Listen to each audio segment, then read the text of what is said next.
Not a number. Did the operator enjoy this witticism? Oh, Wardis, you slay me. Anyway, welcome back to Going Umbral. Today, we are looking at Miss KFC herself, the Lady of Fire, the one who would burn an entire colony, and the newly dubbed Infernal Gladiator. We are looking at Miss Ember. Now, Ember posed a lot of problems for me. Not so much with her powers, but with the way she has absolutely no survivability whatsoever. Though her only survivability comes from an augment in her powers. So, to properly explain this, let's jump into powers first. Right, you may notice most of our stuff is red. You may be thinking, my god, you are a scrub. Why are all your powers red? You should be building for power. No. Just no. I will explain that in a minute. But let's address the elephant in the room. She only has, by default, one power that makes her survivable. That is Accelerant. For those who don't know what Accelerant does, it stuns nearby enemies with like a gust of ash, and while stunning them, increases all the fire damage you do. When you're in high level gameplay, you cannot afford to be spamming Accelerant. You can't. I've tried it. I've tried Ember in a salty. That was very, very close. She recently got a... Well, I say recently. A few months ago, Ember got a rework to her powers. Honestly, I love DE. I mean, they gave us such a great game, and they're pretty much doing it for free. However, when it came to Ember's rework, I very much think they rushed it. I don't like talking bad about developers because they do so much good work with this game. But when it came to Ember's rework, I feel it was a bit rushed. But I'll explain a bit more about that in a bit. Anyway, Fireball. This is one of her powers that got reworked. So, charge and release a fiery projectile that ignites enemies on contact and leave behind a treacherous path of flame. It is not a path of flame, guys. It's a little area of napalm which enemies can walk around. Don't get me wrong, it can be helpful if you're doing it in a hallway. Enemies will have to walk through the napalm. However, it has a very absurd charge time. We're talking about 3 seconds of just standing there to charge it up. In gameplay, I never found myself using it. Like, never. Because you're pretty much standing there, you can't use any other powers while you're charging it. Mission alert available. Check navigation. Okay, Lois. You can't use any other powers while you're charging it. And when you charge it, the result is so... not worth it. Is the best way I can say it. It's just not worth it. Now this does have an augment in which if you cast Fireball on an ally, their weapon will deal fire damage. Accelerant. This is one of her base kit survivability powers. Stun nearby enemies with a strong accelerant, increasing all fire damage. Now, with the current setup we have, all our fire damage is going to be doing 1 times. Which honestly isn't bad. That paired with the Silver and Aegis Prime and the Javelock, you're going to be doing quite a ton of fire damage. Duration, 30 seconds, honestly, that's all I really needed on an Accelerant. And I have a 41 meter stun range. Because honestly, Ember needs a crowd control ability. Fireblast, slam the ground to create a wave of plasma that incinerates nearby enemies and forms a persistent ring of fire. Add heat damage to weapons by firing through the ring. Personally, I feel like this was kind of like Frost Snow Globe. I only use this in certain situations. But the ability to add heat damage, which is then boosted by Accelerant when shooting through the ring, is quite good. I'm not going to deny that. It does 191 damage with our current build, and 170 explosion damage, and has a 20-second duration. World on Fire. This is where pretty much our build is. Also, I should mention Fireblast does have an augment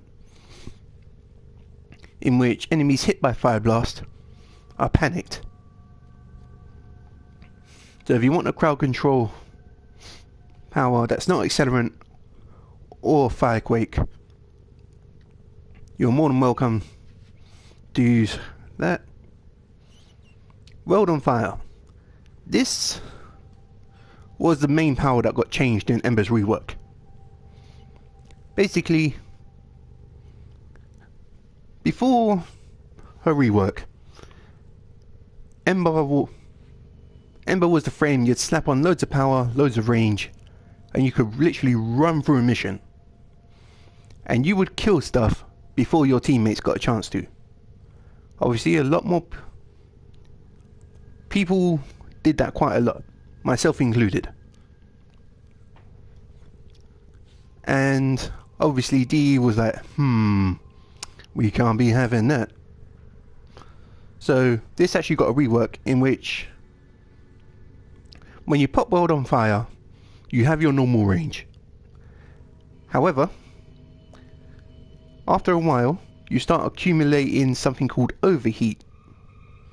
This overheat shortens your range of your World on Fire. However, in a trade-off for shortening your range, you get 100% boost to the power strength of World on Fire. So that, coupled with growing power and Accelerant, you are going to do quite a bit of damage. You can even do this passive if you want to.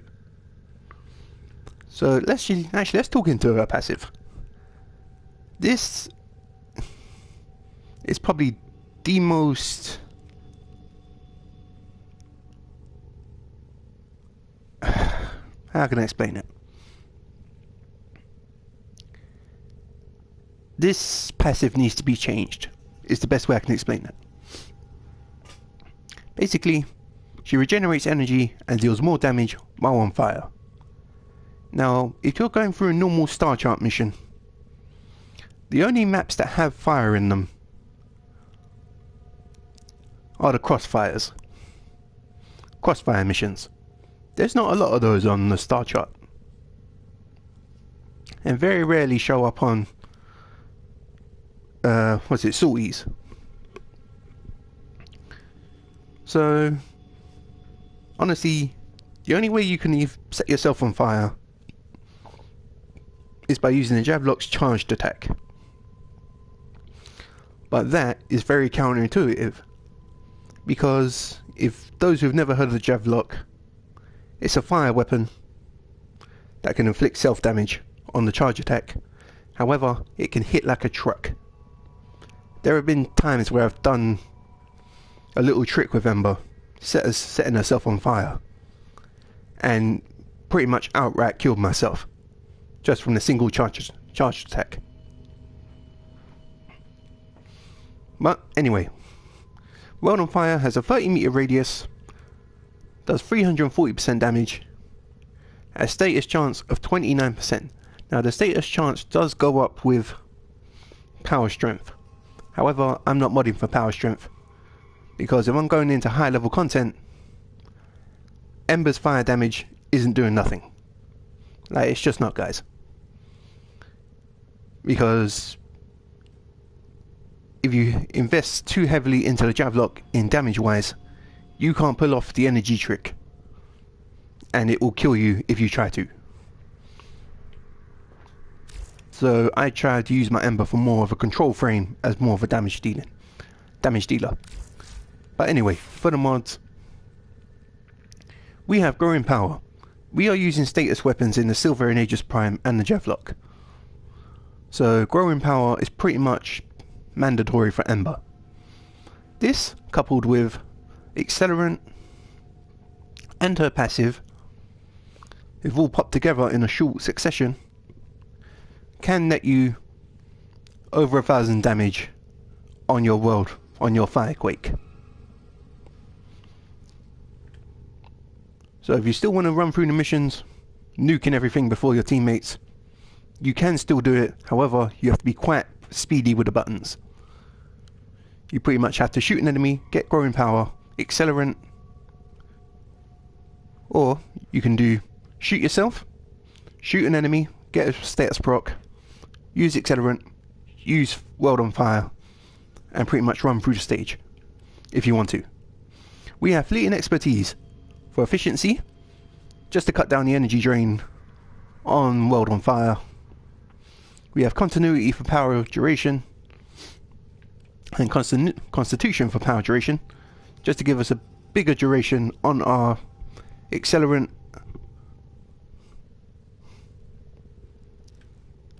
as well as cut down the times of Firequake. We have Overextended. As you can see here, we have gone for negative strength, but we're sporting that 200 range. Honestly, the strength is kind of nullified with the fact that when you proc Growing Power and your Accelerant and her passive, you have got over 100 strength. Plus, with World of Fire's change, that it doubles in power strength, you got 170% power strength at a maxed out World on Fire. So honestly, I wouldn't worry too much about power strength. Hunter's Adrenaline, she is not survivable. So the fact that we can get energy back and cast our Accelerant, as well as take 45% less damage from attacks, is huge for Ember, because honestly she needs it. Cunning Drift for ability range, slide and friction. With Ember, you're going to be moving around.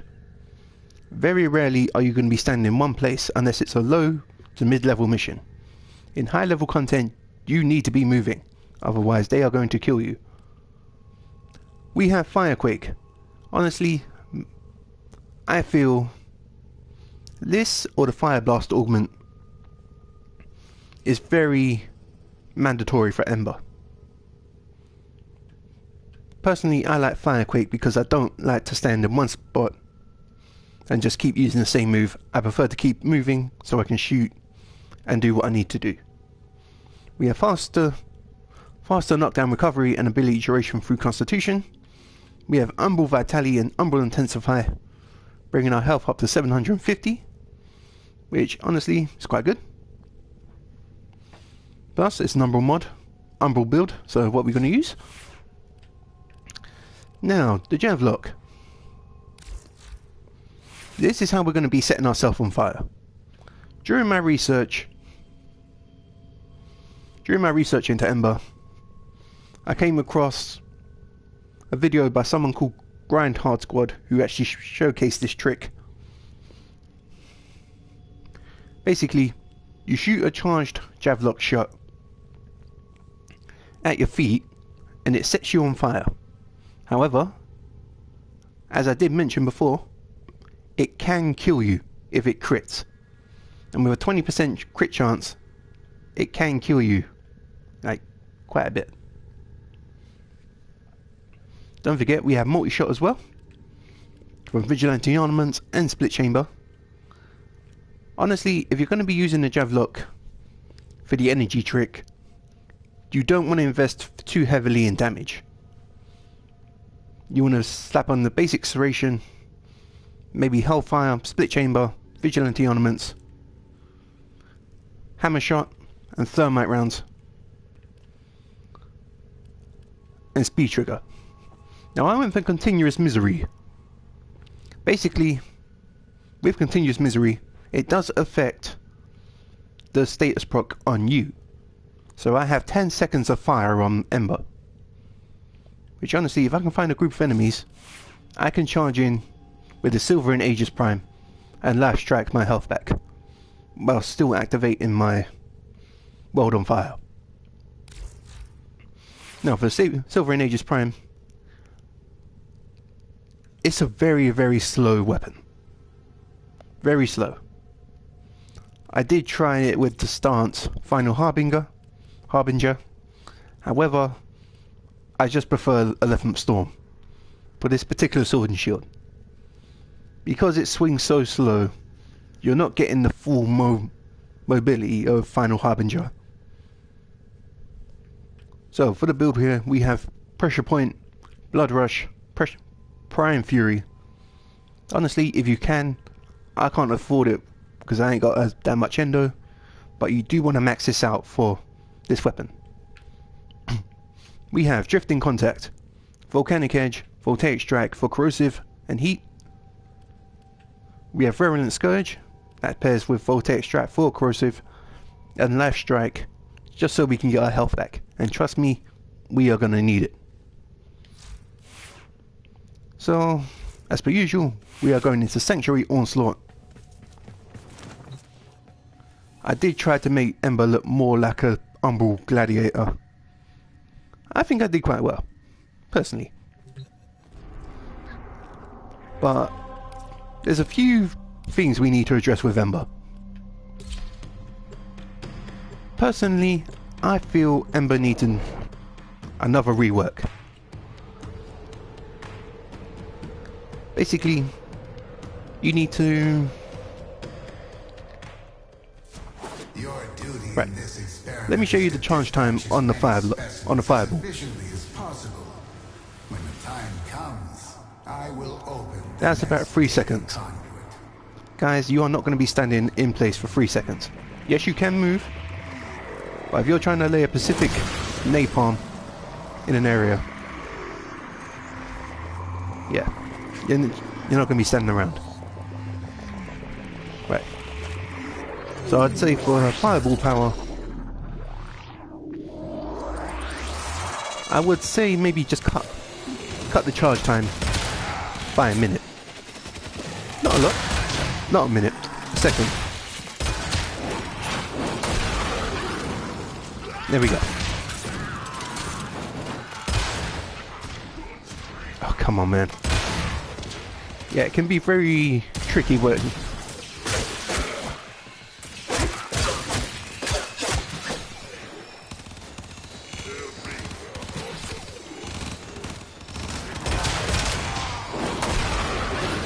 There we go. That's better.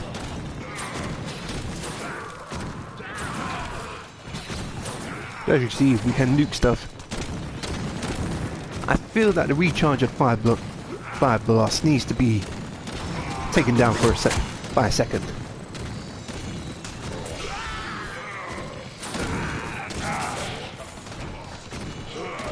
Right, Accelerant, I feel, doesn't really need to be changed.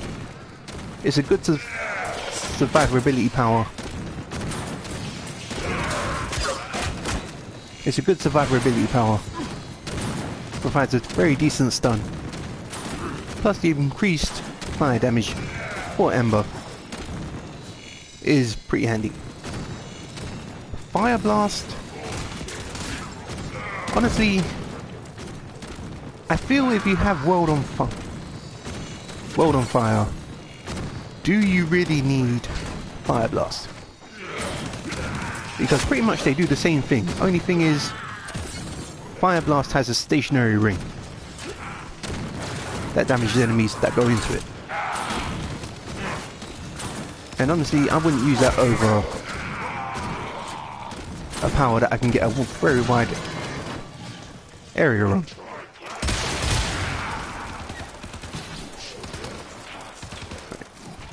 Please don't kill me. There we are. Right, Ember, you need to go. As you can see, oh, that was close. I thought I was going to die. So I want to change Fireblast for maybe... Even if they embrace the fact that Ember's a Pyromancer. Like a fire user. You could probably just take the... You know what would really be cool though? Is if they introduced the power that increased all the fire damage you do, but at the cost of your health. Now, immediately I can see people going, wait, why would it cost your health? Because honestly, I think this power would actually set you on fire. To increase all the fire damage you do.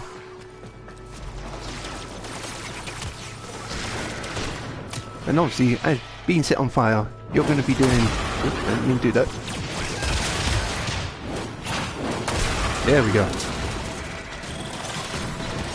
This power will be setting you on fire. So at the cost of maybe... I don't know. Maybe a health a second? Depending on efficiency.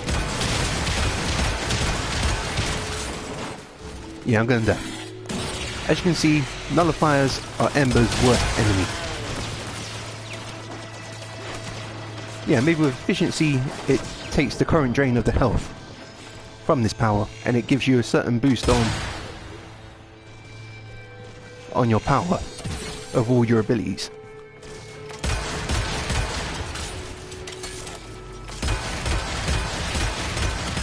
Honestly, World on Fire, I would change to make it have passive knockdown. Honestly speaking, Ember needs that survivability. As you can see, overpowered with a nullifier, Ember struggles quite a bit.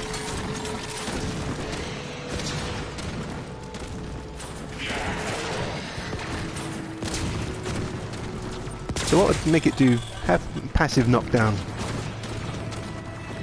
And maybe have an augment that it maybe cuts down on the overheat. So let's say you lose maybe 10% damage from the overheat, but in turn you maintain your range. Let's say you lose 50% of the damage from the overheat, but you maintain your base range of your modded range. Data conduit is open. Go now. I think that could be a pretty cool compromise. As for a passive, I would probably say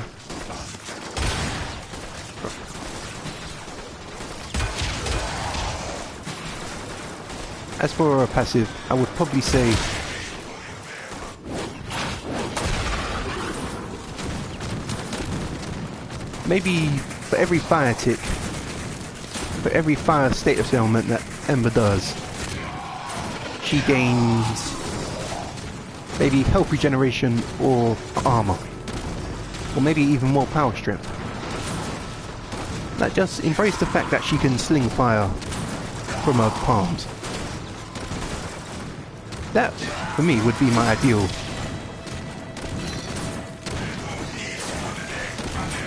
Would be my ideal rework for Ember.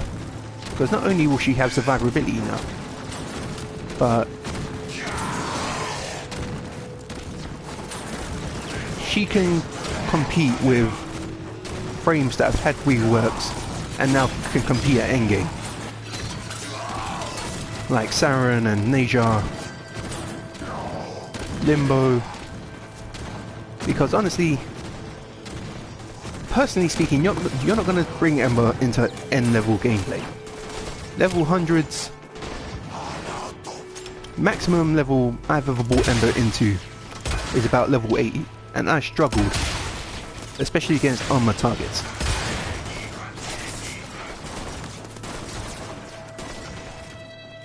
Especially against armor targets. And yeah, when I played on Xbox, me and my friend, we ran Embers quite a lot.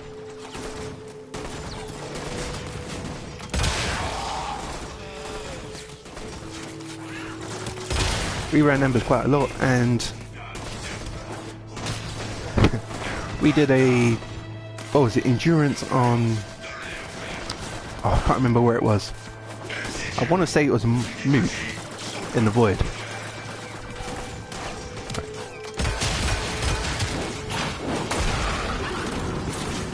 In Moot in the Void, yeah, I think that's where it was.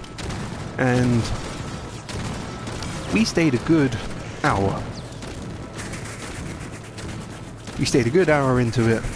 As you can imagine, Moot escalates quite quickly. And they have increased armor and increased damage. The second we got to about 50 minutes, my god, that's where everything went wrong. Luckily we were with another friend and he was using Warband at the time. Right. Well, speaking of devil, I was just talking about corrupted enemies and here they are. Get out of here, energy leech. I'm trying to regen energy. I'm trying, Smaris.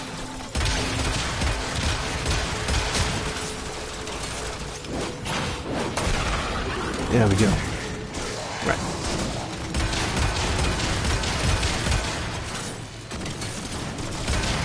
So, honestly, I wouldn't suggest you bring Ember into high level gameplay.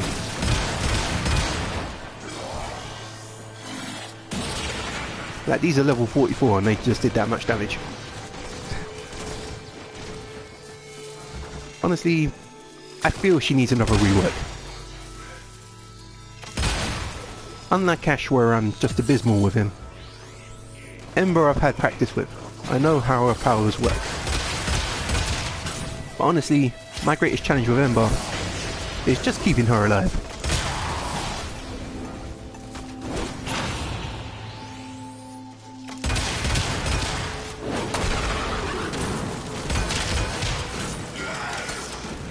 It really is. Just keeping her alive is my greatest challenge when playing her. Not so much the damage, just the fact to keep her alive.